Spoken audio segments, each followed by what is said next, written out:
এবারে বেগমের জন্মদিনে বিরাট একটা উৎসব করব। সারা দেশ থেকে মহান মহান অতিথিদের নিয়ে আসা হবে। দুনিয়ার সেরা সেরা খাবার, সেরা সেরা গাইয়ে, সেরা সেরা বাজিয়ে, সেরা সেরা নাচিয়ে রাতকে দিন করে দেবে এমন रोशनाई। रेस्तो নাই। কি বললে? बहुत बढ़िया আপনার সোচ, लेकिन মাফ করবেন হুজুর, রাজকোষের অবস্থা খুবই খারাপ। উৎসব করার মতো তো রেস্তো নাই জাহাপানা। কোনো কথা শুনতে চাই না। আমি হলাম গিয়ে বাংলার নবাব। আমি আনন্দ হই হুল্লোড় করবো না তো কে আর করবে? একদম ঠিক জাহাপানা, কিন্তু কর বসিয়ে টাকা তোলো। সব কিছুতেই কর বসানো আছে জাহাপানা। হাসি কান্না ছাড়া আর কোনো কিছুতেই কর বসানো যে বাকি নেই। তার ওপরেই কর বসাও। হাসি কান্নার ওপর কর? না, শীতকাল আসছে, বসাও বসাও কর হাঁচির ওপর। হ্যাঁ, হাতির ওপর কর? বসাও। ওরকম মুখ করে আছো কেন? যদি না পারো তো বলে দাও, আমি অন্য উজির নিয়োগ করব।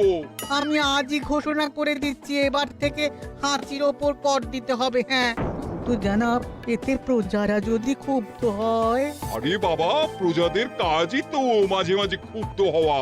তা ঠিক হুজুর। আমাকে কদর করে এমন কিছু সন্ডা আছে, তাদেরকে কাজে লাগাতে হবে। বহুত খুব জাহাপানা। তাহলে হাঁচি গোনার লোকের ব্যবস্থা করে নি। ওই সন্ডারাই হাঁচি গুনবে। ওদের স্বেচ্ছাসেবক হিসেবে নিয়োগ করো। বহুত খুব জাহাপানা। সব জায়গায় লোক পাঠাতে শুরু করো। তবে কৃষ্ণনগরে বেছে বেছে লোক পাঠাবে। আর মনে রেখো, ওখানে গোপাল আছে।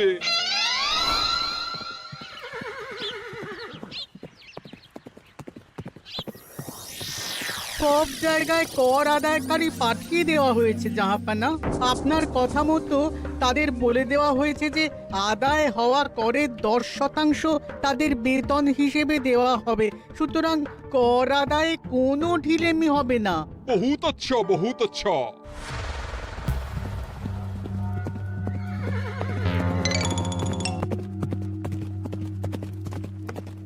হ্যাঁ, তুমি ঠিক পড়েছো তো মন্ত্রী? হাঁচির উপরে কর? বলেন তো, আর একবার পড়ছি মহারাজ। আসলে এটা নবাবই মশকরা।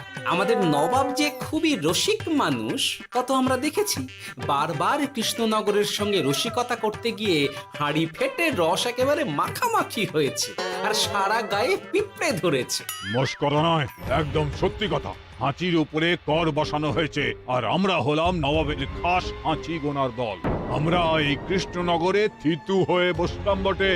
এবারে হাঁচি গুনবো আর মোহর আদায় করব। গোপাল, তুমি কি বলো? সর্দার, তোমাদের এখানে আসা একেবারেই লোকসান হয়েছে। কেন মশাই?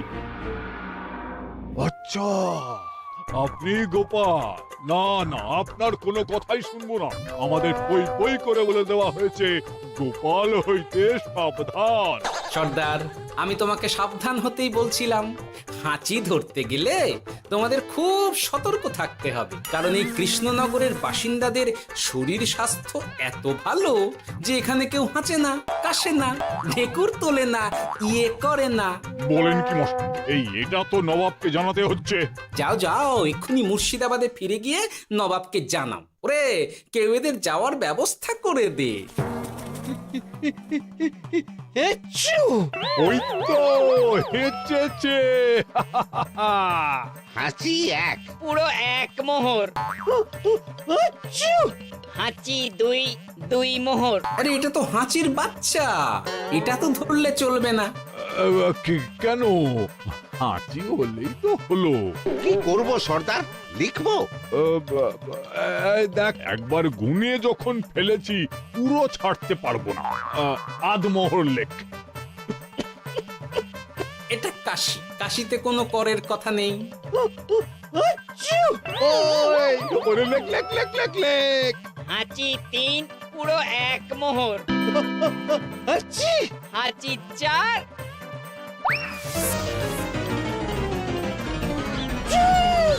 হাঁচি পাঁচ, লেখো। হাঁচি ছয়,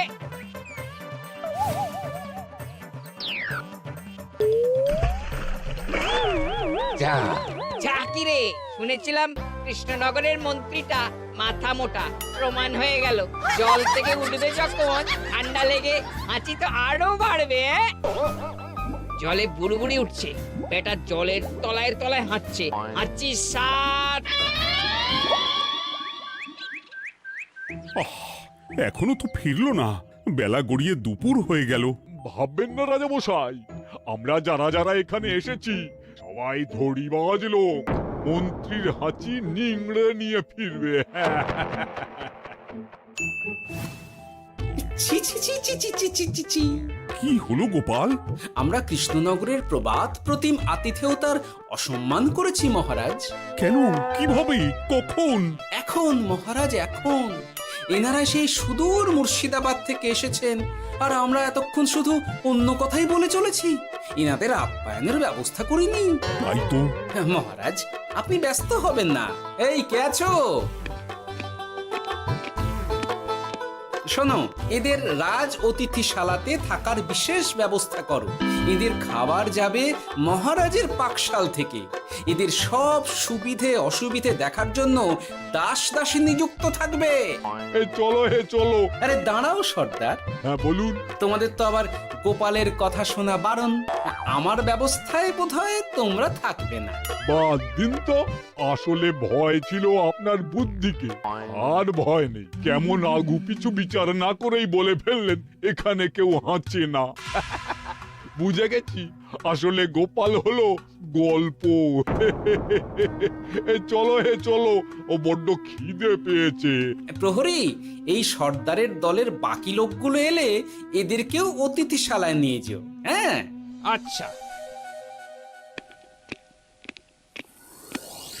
কি গোপাল, এই রক্তচোষাগুলোর জন্য তুমি রাজনিবাস আর রাজভোগের ব্যবস্থা করে দিলে? গোপাল কার পক্ষে মহারাজ? এতক্ষণ গোপালের সব কাজ তো কৃষ্ণনগরের বিপক্ষে গেল। বটেই তো, আমি মনে মনে গণনা করে দেখলাম গোপালের শুল যোগ শুরু হয়েছে। আগামী 1 যুগ ধরে গোপাল যেখানে থাকবে সেখানে রাহুর প্রকোপে দুঃখ দারিদ্র মহামারী একসঙ্গে এসে ধরা পড়বে। মহারাজ, গোপাল কখনো কৃষ্ণনগরের খারাপ ভাবেনি। সে যখন ওই রক্তচোষাদের রাজভোগে রাখার ব্যবস্থা করেছে, তখন বুঝতে হবে এর মধ্যে একটা ঘোরতর পেঁচ আছে। গোপালই তাহলে বলুক, কি পেঁচ? মহারাজ, মানুষ বিলাসের সুযোগ পেলে কাজ ভুলে বিলাসেই ডুবে থাকে। কত সম্রাট মহাসম্রাট বিলাসিতায় ডুবে কত সাম্রাজ্য মহাসাম্রাজ্য ভেঙে টুকরো করেছে। এরা তো নবাবের পাঠানো কিছু মূর্খ বালক মাত্র মহারাজ। এদের রাজভোগে ডুবিয়ে দিলে হাঁচির কথা কি এদের মনে থাকবে?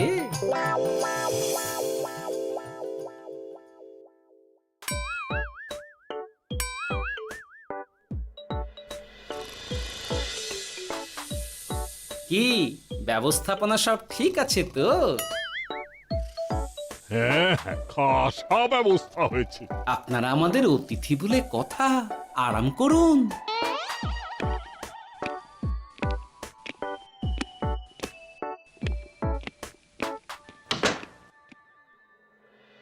বিজ্ঞানী, তোমার এই দুমুখ আয়না আবিষ্কার তোমার জীবনের সেরা কাজ। একদিক দিয়ে আয়না, অন্য দিক দিয়ে কাঁচ। কেউ জানতেই পারবে না যে তার উপর নজর রাখা হচ্ছে। অনবদ্য অনবদ্য। মহারাজের জয় হোক।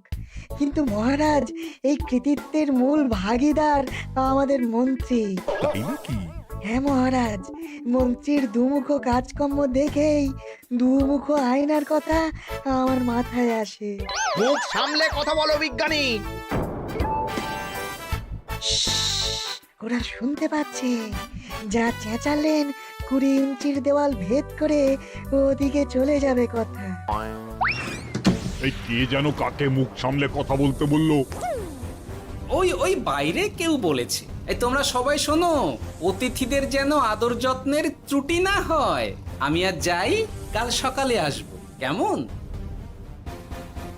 গোপালকে নিয়ে নবাব আর উজির যেমন ভয় দেখিয়ে দিয়েছিল, গোপাল কিন্তু সেরকম নয়। এই তোরা কি বলিস? না না না না না না, গোপাল একটু ওই হাবা গোবা আছে দাদা। দেখো দেখি কেমন বুক পেতে দিয়েছে। এবার ওদেরই বুকে বসে ওদেরই দাড়ি ওপরাবো। গোপালের জবাব নেই, ঠিক সামলে দিল। মহারাজ, এই প্যাঁচটা আমার মাথাতেই এসেছিল, কিন্তু ওই যে নাকে মাছি ঢুকে গিয়েই সব বরবাদ হয়ে গেল। মহারাজ, এই পরিকল্পনা যদি মন্ত্রীর মাথাতে আগে এসে থাকে তাহলে এদের মন্ত্রী আমার চেয়ে ভালো করে সামলাতে পারবেন মহারাজ। বটেই তো, এই দায়িত্ব আমি নিলাম মহারাজ।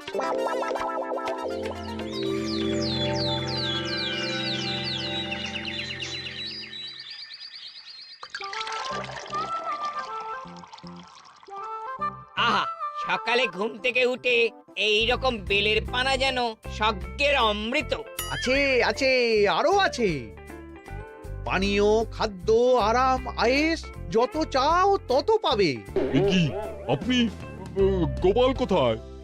মহারাজ বিবেচনা করে দেখেছেন যে মহামান্য অতিথিদের পরিচর্যার ভার গোপালের মতো একজন ভাঁড়ের পক্ষে বহন করা সম্ভব নয়, তাই এই দায়িত্ব আমাকে দেওয়া হয়েছে। কিন্তু কোনো কিন্তু নেই সর্দার, আমি যে খানা পিনা নাচা গানা আমোদ আহ্লাদের ব্যবস্থা করেছি দেখে তুমি চমকে যাবে।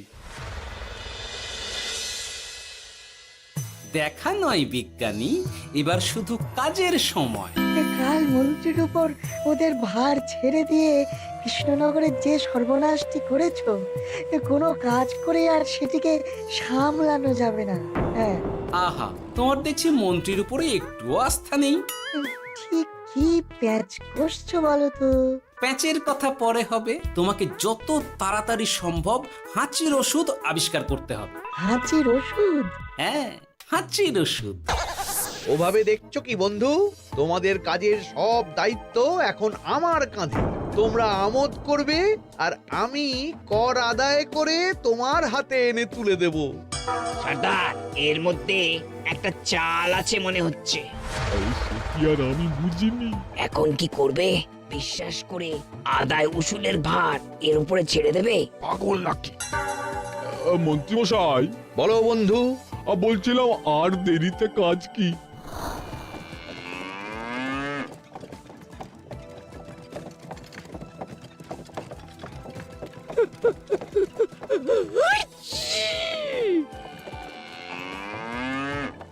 মন্ত্রী, লেখো হাঁচি এক। ওহে, তোমার নাম কি? মন্তেশ্বর হুজুরি আগে। লিখুন মন্ত্রী মশাই, নাম লিখুন। ওহে মন্তেশ্বর, হাঁচি কর, এক মোহর ছাড়ো দেখিনি। হাঁচি দুই। আরে যাও, দৌড়ে গিয়ে দু মোহর আদায় করে আনো। ওরে, তোরা সব কৃষ্ণনগরের কোণে কোণে ছড়িয়ে পড় দেখি, একটা হাঁচিও যেন বাদ না পড়ে। হ্যাঁ,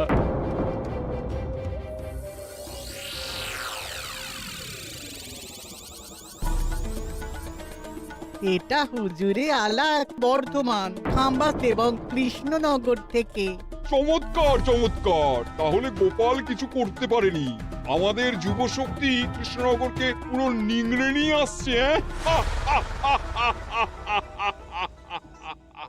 মহারাজ কৃষ্ণচন্দ্রের একটা আবেদন আছে জানাব।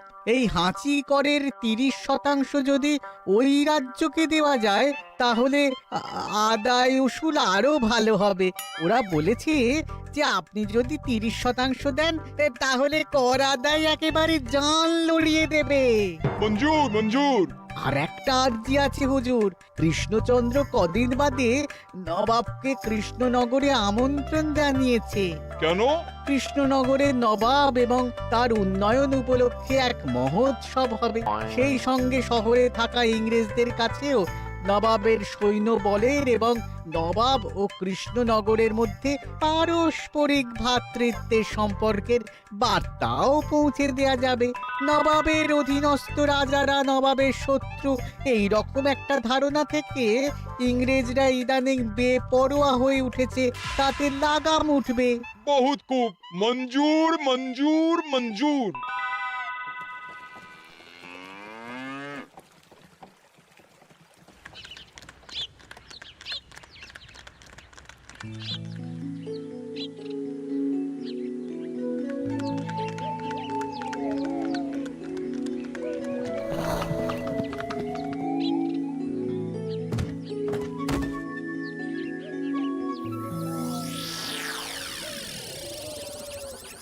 কি ব্যাপার গোপাল? জাহাপনা বলুন কি খিদমত করব? আমি যা বলবো তাই করবে। অবশ্যই জাহাপনা। কি আবার উজির, তুমি সাক্ষী, মহারাজ কৃষ্ণচন্দ্র আপনিও সাক্ষী। গোপাল আমাকে কথা দিয়েছে আমি যা চাইবো তাই করবে। গোপাল, তুমি আমার সঙ্গে মুর্শিদাবাদ যাবে। এখন থেকে আমার দরবারের বিদূষক হিসেবে থাকবে, কেমন? ওরে ওরে ওরে ওরে ওরে তোরা বাজনা বাজা। এখন থেকে গোপাল আর কৃষ্ণনগরের নয়, গোপাল মুর্শিদাবাদের। জোরসে বাজা।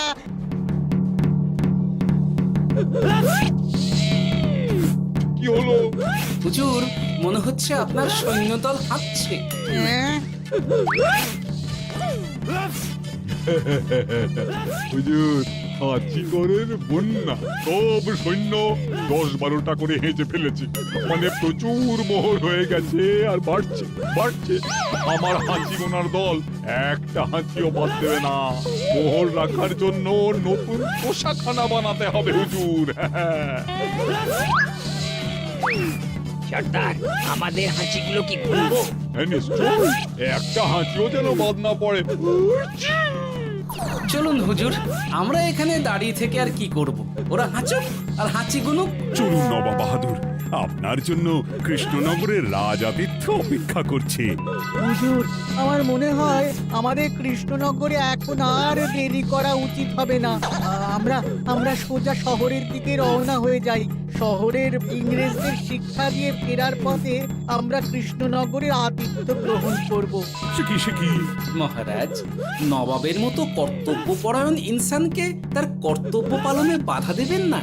আমরা ওনার শহর থেকে ফেরার অপেক্ষায় থাকব। ঠিক, আমার এক্ষুনি শহরে যাওয়ার দরকার। ইংরেজরা সব নিয়ম কানুন ভেঙে চুরে যা ইচ্ছে তাই করতে আরম্ভ করেছে। উচিত সৈন্যদের ডাক দাও, চলো রওনা হই। কিন্তু জাহাপনা, আপনার সৈন্যদের থেকে পাওনা মোহরগুলো এতক্ষণে যা হেঁচেছে, লাখখানেক মোহর তো হয়েই গেছে। ওটা আমরা নিজেদের মধ্যে বুঝে নেব। কিন্তু ওই করের 30% যে কৃষ্ণনগরের পাওনা। পেয়ে যাবে। শহর থেকে ফিরি। আরেকটা কথা, হাঁচি কর ব্যবস্থা এখন থেকে উঠে গেল।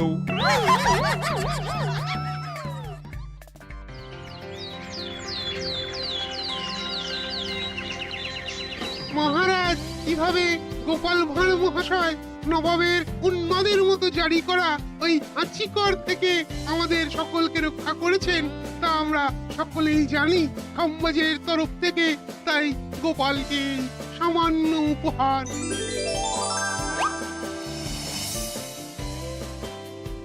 ওহ গোপাল, সত্যি তোমার জবাব নেই। কিছুই হতো না যদি না বিজ্ঞানী ওই হাঁচি চূর্ণ আবিষ্কার করত। এই উপহারের অর্ধেক কিন্তু বিজ্ঞানী। সবই তো বুঝলাম, নবাবকে সৈন্য সহ নিমন্ত্রণ থেকে সৈন্যদলকে হাঁচি চূর্ণ মাখানো, চাঁদোয়ার তলায় ঢোকানো পর্যন্ত।